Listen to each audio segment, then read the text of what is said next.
stand at 5555 30th Avenue in Kenosha, Wisconsin, at noon on December 21st, 1988. A maroon Dodge Diplomat rolls off the line, and the line goes quiet. Earlier that year, the workers in this building had assembled one out of every 4 passenger cars Chrysler built in America, and some of the highest quality cars in the company. 5 months after Chrysler bought American Motors, it announced that 5,500 jobs here would disappear. Not because the workers had failed, not because the cars were bad, for a reason that had nothing to do with the people standing on that floor, because Chrysler had not come to Kenosha to preserve American motors. Above all, Chrysler had come for Jeep, the most valuable name American Motors owned. The question was not what Chrysler wanted, it was how American Motors had built the vehicle franchise America was about to want most, only to lose the company around it. To understand why American Motors died, you have to understand what it was built to do. It was never meant to beat the giants at their own game. It was meant to survive them. On May 1st, 1954, the struggling Nash and Hudson companies joined to form American Motors.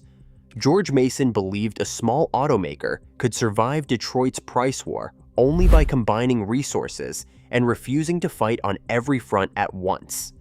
Mason died 5 months after the merger. His protege, George Romney, took over and made the bet that defined the company for a generation. He walked away from big cars, phased out the Nash and Hudson names, and put everything on the compact Rambler. He called Detroit's oversized cars gas-guzzling dinosaurs. In 1958, American Motors made a profit while the rest of the industry slid into recession. That was the formula. Survive by being smaller, smarter, and different. Build the car the giants were too proud to build. For almost 30 years, that discipline kept America's last independent automaker alive. But it would also leave American Motors holding only a few pieces worth wanting, and one worth more than all the rest. If you learned to drive in a Rambler, you know what the balance sheets missed. It was the car of the family that counted every dollar and still wanted to buy American. It was not the fastest thing on the road. It was the sensible, honest choice. And for millions of families, that was exactly the point. American Motors survived by refusing to be everyone.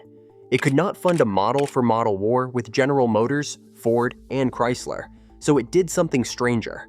It made cars nobody else would build, the 2-seat AMX, the Javelin, which gave the company a real place in the pony car wars and carried American Motors into Trans Am racing, the Gremlin, blunt and odd, and impossible to mistake for anything else, the all-wheel drive Eagle that lifted a passenger car up off the road years before the rest of the industry understood what it was looking at. Some of them sold, some did not. But American Motors was almost never anonymous, and in 1972, it did something the giants would not. It introduced the Buyer Protection Plan, a 1-year, 12,000-mile bumper-to-bumper warranty, and told buyers it backed its cars better because it built them better. And all of it came out of Kenosha, Wisconsin, where cars had been built since 1902. At the company's height, the floor smelled of hot metal and fresh paint, with impact wrenches moving in rhythm down the line. In the early 1970s, more than 16,000 people worked in that complex.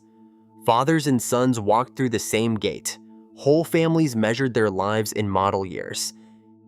And there was one more thing inside American Motors, something that started as an afterthought and became the most valuable thing the company owned.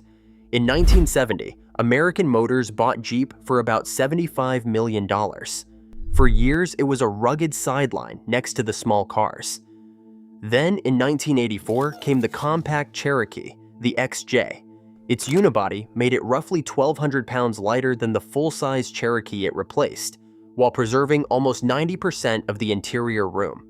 For 1987, American Motors added its fuel-injected 4-liter inline-six. The XJ was efficient and more car-like than anything in its class, and it arrived just before the entire country decided it wanted an SUV. In 1986, the last full year before everything changed, American Motors sold more than 107,000 of them in the United States. By then, Jeep represented roughly 3/4 of American Motors' reported vehicle volume, and it was pulling the whole company back toward daylight. And that, more than anything else, is what made American Motors a target.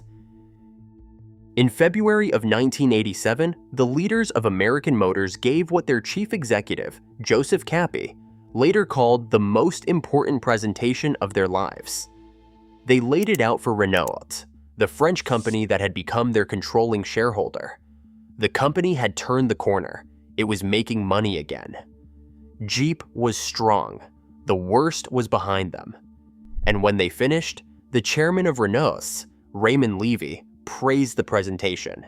The men from American Motors walked out believing they had convinced Paris to stay. What they did not know was that Levy had already met privately with the head of Chrysler. While American Motors was making the case for its own survival, its future was being decided in a room it was never invited into. By the end of the 1970s, American Motors needed cash and a modern front-wheel drive car it could not build alone. Renault poured about $645 million into the company and took nearly half the voting stock. For a moment, it worked. The Kenosha-built Alliance won Motor Trend's Car of the Year for 1983. Sales passed 200,000 the next year, and American Motors turned its first profit in years. Then, gas got cheap. Buyers returned to bigger cars, and Alliance sales collapsed to around 65,000 by 1986. The lifeline became a leash. The power to decide American Motors' fate now sat in Paris, not Kenosha. That power belonged to a man who believed in the American strategy, Georges Besse. But in November of 1986, Besse was assassinated outside his home in Paris. His successor, Raymond Levy, inherited a state-owned company bleeding money and under enormous political pressure at home to stop financing an American automaker. Chrysler had been trying to buy American Motors for years. Suddenly, it had a willing seller.